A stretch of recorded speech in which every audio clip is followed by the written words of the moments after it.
Rubrique. Alors aujourd'hui, vous nous emmenez à Bergerac, où un marché, un nouveau marché même, a ouvert avec un fonctionnement un petit peu spécial, notamment sur les tarifs proposés. Et oui, à première vue, il a tout d'un marché classique. Mais il faut s'approcher un peu des étals pour comprendre que ce n'est pas le cas. Donc pour chaque produit, une étiquette affiche 3 prix différents.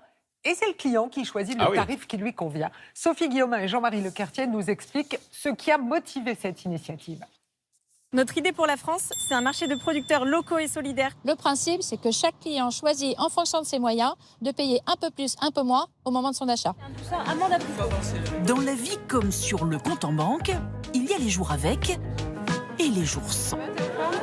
Alors à Bergerac, tous les jeudis soirs, au marché de la Traverse, on s'adapte à vos finances et pas le contraire. À première vue, c'est un petit marché comme les autres, ouvert à tous et bien achalandé. Je vous le mets dans une petite poche. Mais quand on y regarde de plus près, un peu partout, il y a des gobelets, des billes de couleur et des bénévoles qui informent les nouveaux clients.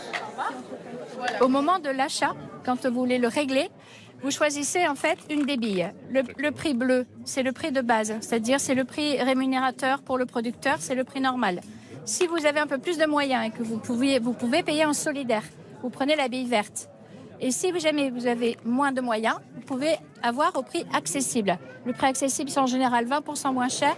Sur l'étal de cette boulangère, par exemple, le gros pain semi-complet coûte 4,20 €, tarif de base avec la bille bleue, 4,60 €, tarif solidaire avec la bille verte, 3,60 € seulement avec la bille jaune.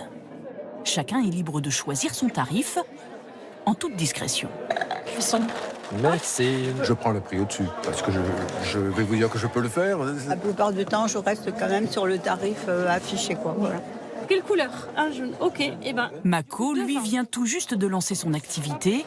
En ce moment, son tarif, c'est le plus bas possible.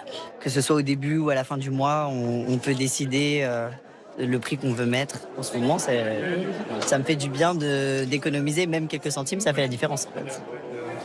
Vous l'aurez compris, avec ce système, chacun participe à la hauteur de ses moyens et ça plaît. Dans une société qui ne va pas forcément bien et où on n'est pas tous unis, je trouve que c'est un beau geste pour l'ensemble d'entre nous. Cet état d'esprit, tous les commerçants ici, comme la boulangère, le partagent. Installée à quelques kilomètres de Bergerac, autrefois cadre supérieur, Camille s'est lancée il y a 3 ans dans la fabrication du pain. Donc ça, c'est des petits pains, amandes, abricots. Adepte du four à bois et des farines bio, elle a très vite adhéré au côté solidaire du marché de la Traverse. Faire en sorte que du pain de qualité hyper sain, qui respecte l'environnement, soit accessible à tous, moi je suis ravie. D'autant plus ravie que la vente à 3 prix différents n'a aucun effet sur ses finances. Le choix de l'achat que va faire le client, il ne met pas du tout en danger le producteur. Des fois, ils sont gênés. Ils disent si je paye moins, vous allez être moins bien payé. Non, vous inquiétez pas. Moi, je suis payé le même prix. Car le modèle repose sur un système de caisse commune. Alors Camille, je te dois 3,30. La caisse te doit 3,30. À la fin de chaque marché, les commerçants font leur compte.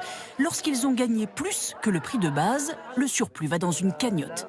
Et quand c'est le contraire, la cagnotte les rembourse. Et donc, si j'ai pas de bêtises, je te dois 5,60. Pour le moment, la caisse commune permet d'équilibrer les finances. Mais depuis plusieurs semaines, le surplus diminue. Victime de son succès, le marché compte plus que jamais sur la solidarité pour continuer sa mission. Et ça, on adore parce que... J'allais dire une affaire à suivre. Oui, une affaire à suivre. Non, j'allais dire...